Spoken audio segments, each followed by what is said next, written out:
December 12, 2018, Fran Sisco with Kelly Sisco. Fran's reading the parts of Fran, present day, Frankie S. at 10 years old, and Mrs. Colton, 4th grade teacher. And Kelly is reading the part of Frankie M. Stands for Frankie Moraldo in the story and Moraldo in real life. They were best friends. Okay, I'm going to read some of the stage directions. Fran, present day, walks onto stage, downstage center in front of closed curtains with a music track playing in the background. Shook those baby boomer blues. Fran's original song. Should be playing it. Fran then starts a monologue towards the audience as the music continues at a lower volume. Fran, present day, baby boomer, that's me. Born in 1949, the biggest and craziest generation up to that point. And rock and roll is burned into my brain since age 6, when I'm listening to Jerry Lee Lewis's Great Balls of Fire about 1,000 times as I lay in my bed, and I'm told not to move and not even sneeze. I am recovering from a severely injured left eye, damage from the gravel inside the snowball that my close friend Ralphie threw at me from 8 feet away as I stepped away from the tree I was hiding behind during an out-of-control schoolyard snowball fight during the 1st grade. Laying there in that bed, I let that 45 record of Great Balls of Fire play over and over until I knew every word and the note and beat of that song. There's no turning back from my love of music, intensified at age 6. Most of the time, being a real boy, especially at 10, actually fits me. I am either extreme ADD, ADHD, or bipolar, or even tripolar, with a touch of juvenile delinquent. Although always going full blast, always in some sort of predicament. Maybe my gender confusion contributed to it. Maybe my grandpa's death taught me that regular life could change in an instant, and you might as well do all you can while you can. Hyperdrive, a real boy, smart, witty, athletic, popular, funny, even cute and good with girls, sensitive and warm when I needed to be, maybe even charming. Here I am a few months after Grandpa died, age 10, in Mrs. Colton's 4th grade class with Ralphie's first cousin, Frankie Moraldo, who at the time is my best friend. The curtains open and reveal Frankie Sisco, 10 years old, and Frankie Moraldo, 10 years old, in a classroom sitting in desks and chairs next to each other facing the audience, and the 4th grade teacher, Mrs. Colton, facing them with her back to the audience. On each desk is a textbook, a notebook, a baseball glove, and one baseball in Frankie S.'s glove. Mrs. Colton. Frankie? Yes, Mrs. Colton? Don't tease me like that. I'm tired of this. You two are driving me crazy. Can we leave now? No, the detention goes until 4:30. You know that. But Frankie and I have been batting practice in 5 minutes. Well, you will just have to pay attention in class, or else I will continue to give you detention if you carry on with your antics. Who is antics? You know what I mean. Stop this constant fooling around. Can I say something? What is it? We've been really trying. It's hard for us to keep quiet. Some of the kids are so dumb. They make us laugh, like Jerry. Why do you say he's dumb? Don't you know he takes his things out in class where everyone can see? Thing out in class. Even Jeannie threw her through her fingers when she says, I'm not looking, I'm not looking, I'm not looking. Don't say things that are not true. They are true. On your conduct cards for today, I'm giving you a U to each of you for conduct and a U for effort. Totally unsatisfactory. And in the comments section, I've written, fools around too much. Make sure you show me these cards tomorrow at the beginning of class with your parent's signature. I'm sure they're going to give you the punishment you deserve. You two act like clowns. Walks in a classroom cool and slow. Who calls the English teacher Daddy-O? Charlie Brown, he's a clown. That Charlie Brown, he's gonna get caught.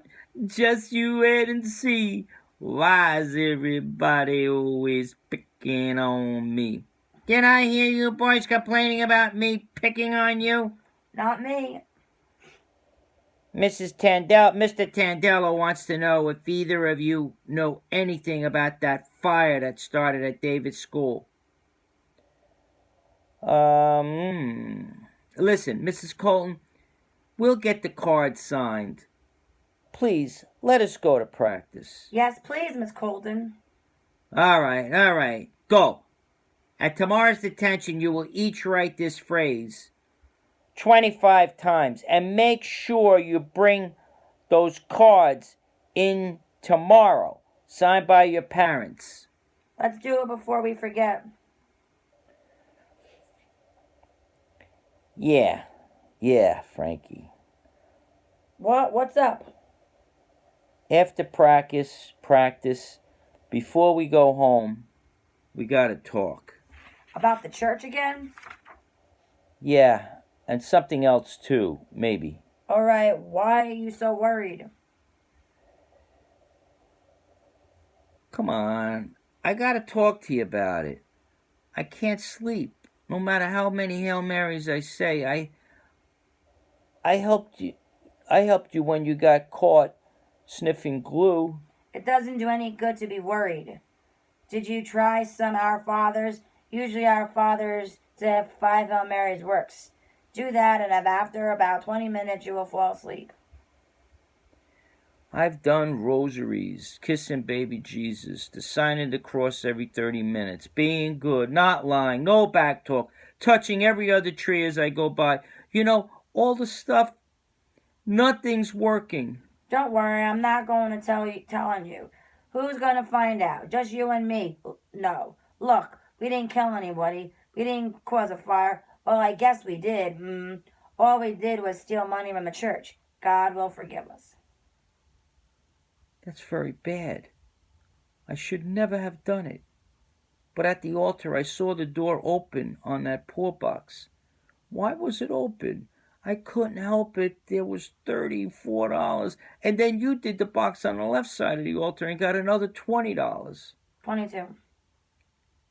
And then we went back on last Monday and did it again for even more money. God doesn't forgive that. Measure once and cut twice. You mean measure twice and cut once, but that has nothing to do with doing something wrong twice. No. Anyway, God's not going to forgive us unless we confess it. I'm not sure. He's forgiven a lot of our stuff. 1, all the broken windows at Nicholas School. 2, rolling tires down the hill into traffic. Wait, that was bad. No, somebody could have got killed. Especially when we did it with those huge truck tires on rims. It even broke the garage door at the gas station at the bottom of the hill. Remember the police cars? Yeah, and when we put the planks with spikes around the road and Jimmy Pirello came around the corner and blew out all 4 tires. These are really good, bad things we did. Good, bad things. By the way, you started half of them. I know, good, bad things, right? I know. Anyway, how do you know God really forgave us for that stuff? I don't think that the plus one lie method in confession holds up. Plus one lie. I'm telling you it does. When you go into confession and tell the lie you told since your last confession, just add one, simply as that. And that will cover the lie you telling the priest that moment. Makes perfect sense. I'm going to say it again. I'm telling you it does.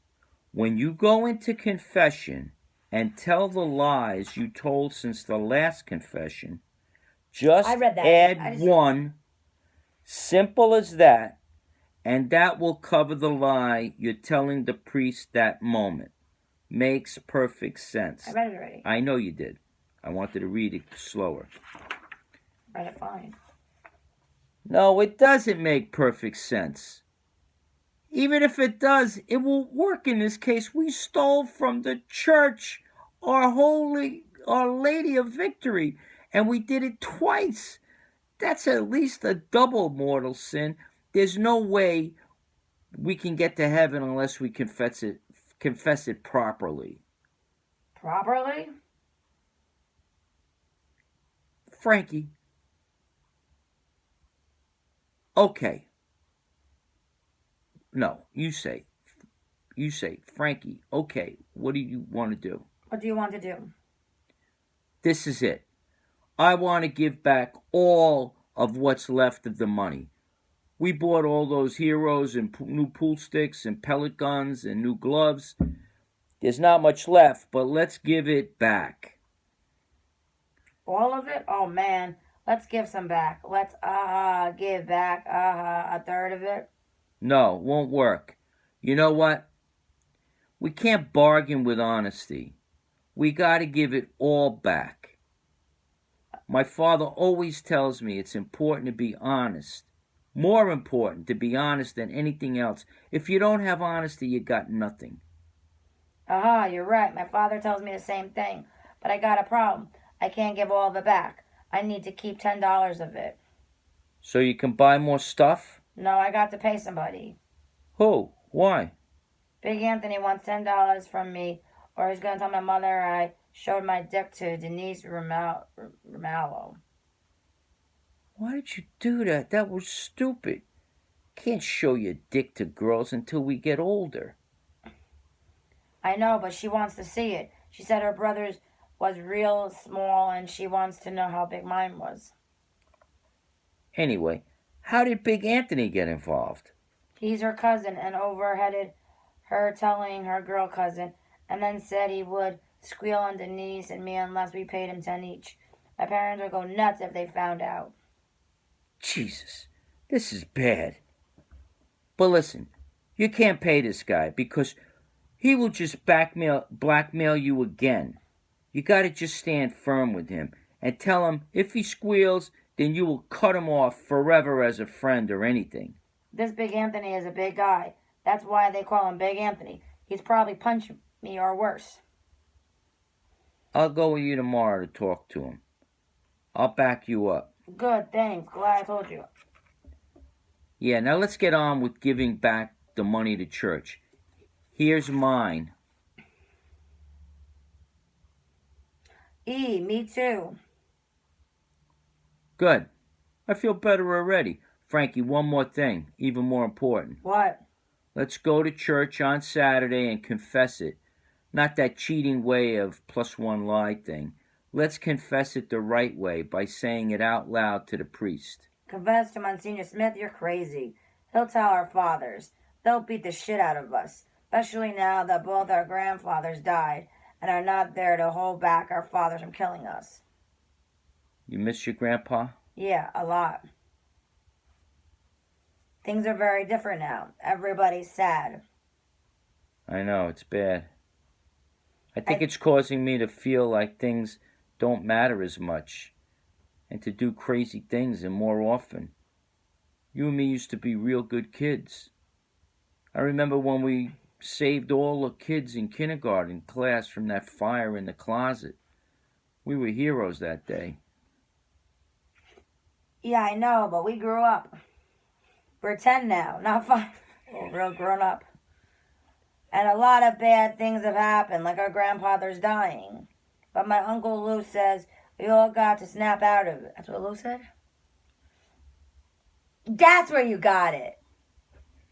You tell me that all the time. Shh, don't break Just character. snap out of it. Anyway, we can't go to Monsignor Smith and confess that we stole from the church. Can't do it. Our families will fall apart. No, not him. Not Monsignor Smith. There's a new priest, a young guy, Puerto Rican. Jose something. Very little English. He started this week. We confessed to him. Really? Wow. That's the answer. Yeah, I know. That's why I'm saying it. We say, "Bless me, Father, for I have sinned. It's been 1 week since my last confession. I've disobeyed my mother and father 10 times. I stole from the church twice, and I've lied 5 times." So here is how the whole thing will go. Let's practice. Bless me, Father, for I have sinned. It's been 1 week since my last confession. I've disobeyed my mother and father 10 times. I stole from the church twice, and I've lied 5 times. Very smart. Wow, that's it.